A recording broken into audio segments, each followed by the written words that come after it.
Hello, I'm Pafua Yang. The Minnesota Department of Health is changing how it conducts COVID-19 testing at community sites across the state, including the location in Brooklyn Park.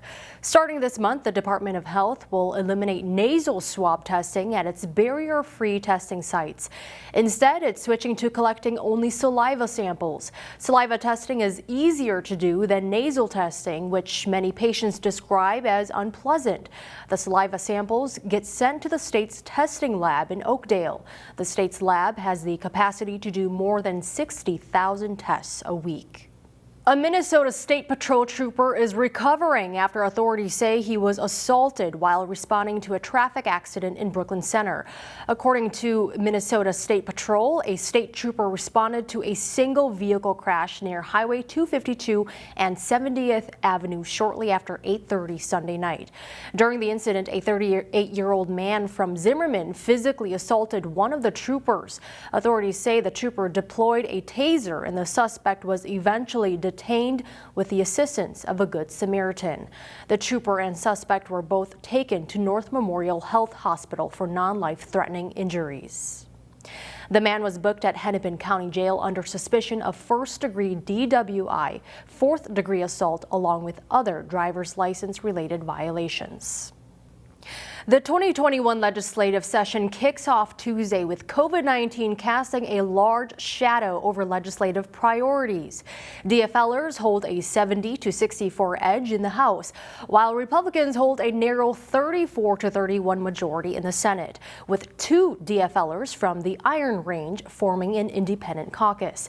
The focus of the new session will be a new two-year state budget. Work on that won't begin in earnest after another economic forecast is revealed at the end of February. The state capitol has been mostly off limits to the public since last spring, with many lawmakers participating in hearings and voting remotely. For parents, having a newborn in intensive care is distressing enough. Then factor in COVID, which places limits on visitors. But new technology at the Maple Grove Hospital NICU is helping families feel better connected.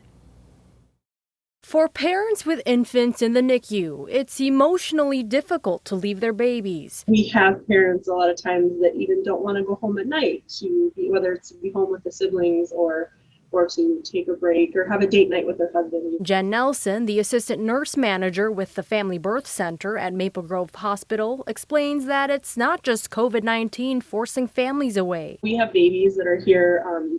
They can be born as early as 23 weeks, and so obviously they're going to be here for a long time. They'll be here for months. And so by that point, mom may have gone back to work already as well. So even before the pandemic, the hospital put in orders for a new technology called NICView. It just so happened that tool arrived during a time when hospitals began restricting visitors. It does a live video feed of the baby 24/7.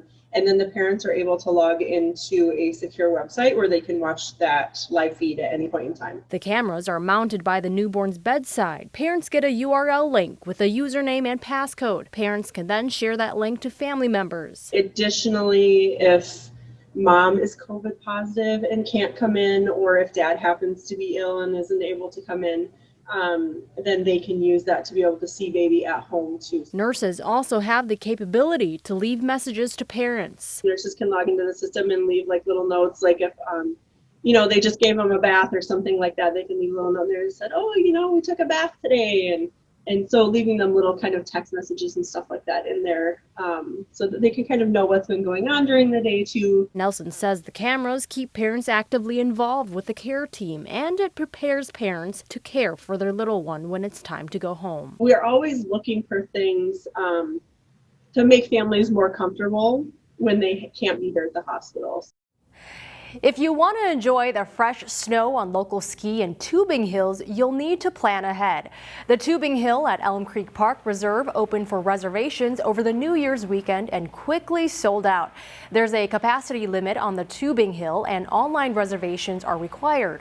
Face coverings are also required when you're in line for the rope tows and ski lifts.